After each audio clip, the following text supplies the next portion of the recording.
All right, hello everyone. Happy Thursday. I'm Solmaz Tagavi from Tagavi Immigration Law, and I am here live with you guys. And I'm so excited to be here. And I'm here to talk to you all about the E2 Treaty. So, the E2 Treaty is only for people from certain nationalities. So people from certain nationalities are able to take advantage of these case types.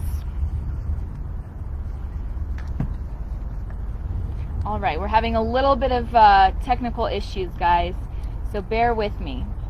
So an E2 treaty is for business owners or entrepreneurs or startups. The number one rule for an E2 treaty is that you must be from a country that is on the E2 treaty list. So you must be a national of a country on the E2 list.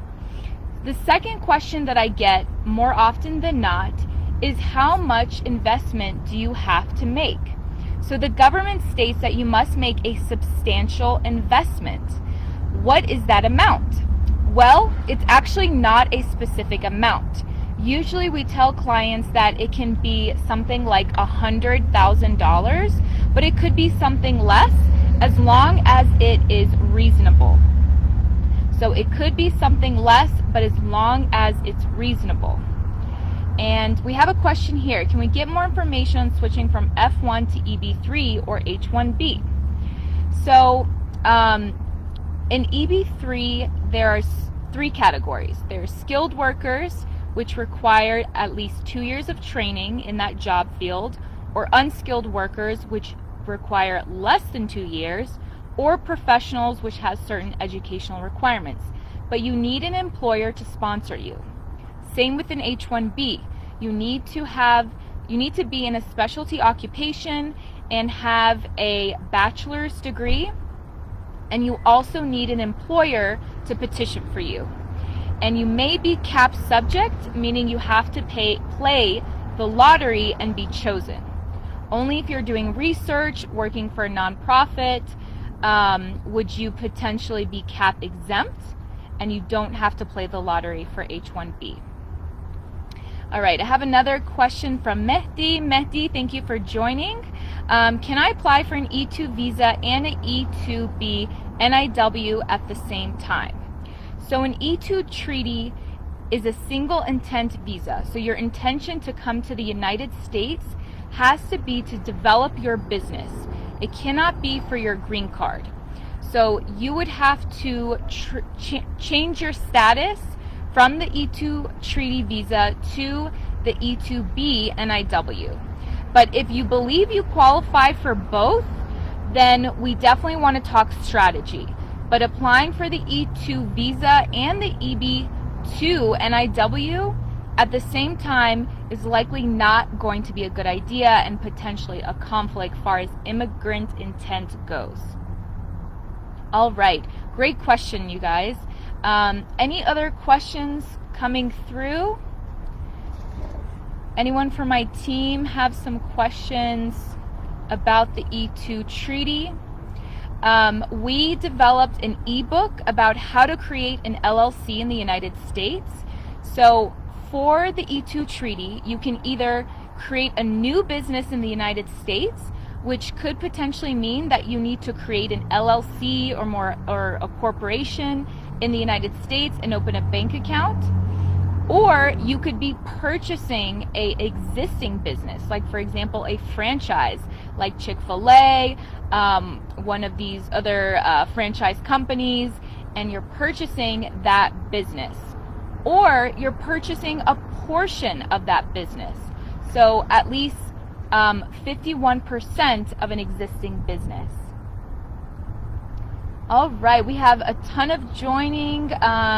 Nathaniel, Mike, Rafael, Hamza, very nice to see you guys. So please drop your questions if you have any about the E2 treaty. So one recommendation that I make for the E2 treaty is that if you are in a country like a neighboring country, maybe like Canada, it's an English-speaking country, and you already have had a successful business, then you can continue that same business model in the United States.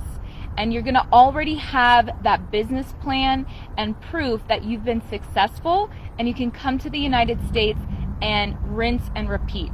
The government loves to see that. And also, we had another question about how many times can you enter on an E2 treaty and how long does it last? Well, this is very country specific.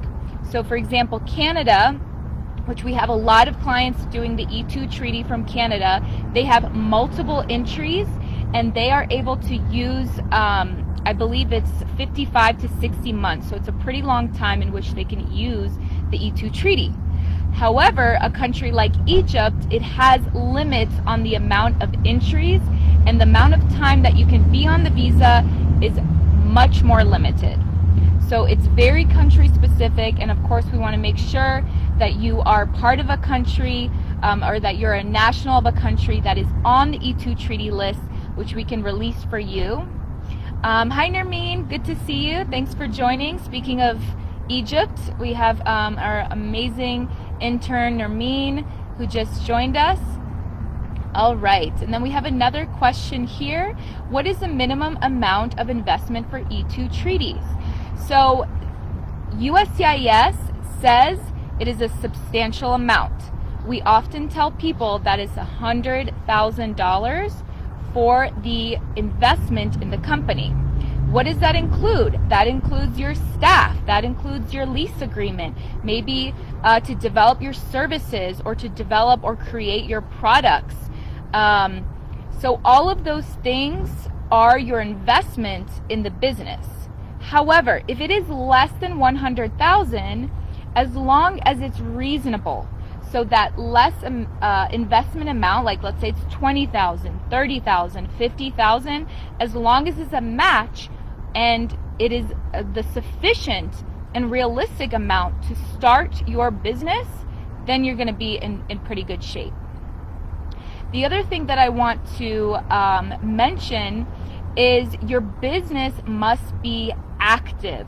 So a lot of people ask about property. So if you are just buying property and like you buy a home and you're just living in it, that is not an active investment.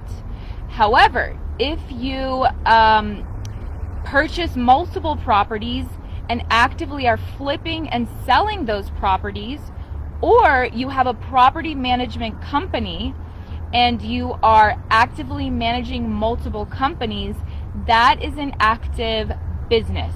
So that would count for an E2 treaty.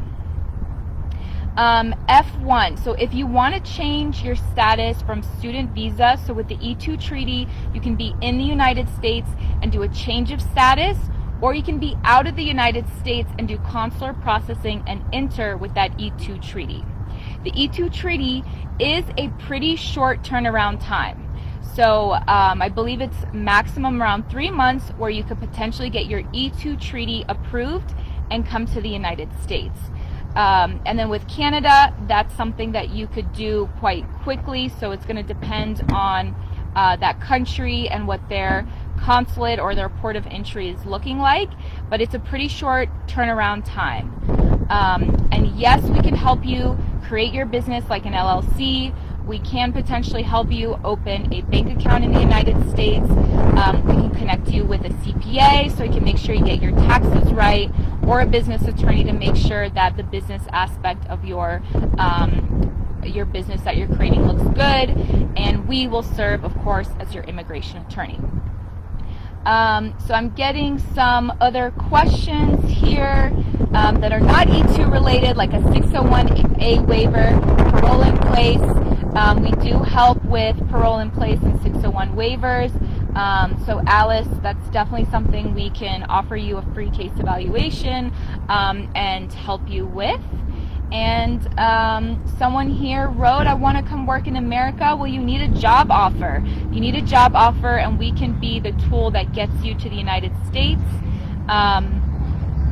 And I have a question here. What if my business fails while I'm on an E2 visa? Well, when it comes to renewal, you may have some issues. Businesses sometimes fail. It is part of the risk. However, that could potentially be an issue when it comes to renewal of your visa. We have this amazing ebook, so please download our ebook. If you are interested in the E2 treaty, give us a call. We offer free case evaluations. We would love to work with entrepreneurs like yourself. And hola, hi Somas from Virginia. Angel, buenas Angel. All right, so we have some awesome people, some old clients. Thank you so much for joining, you guys. It's awesome to be with you, and I hope you found this information valuable. Again, my name is Solmaz Tagavi with Tagavi Immigration Law. We do all things immigration, family-based, employment-based, and humanitarian. We would love to work on E2 treaty visas for entrepreneurs and startups like yourself. So give us a call today. Let's make it happen.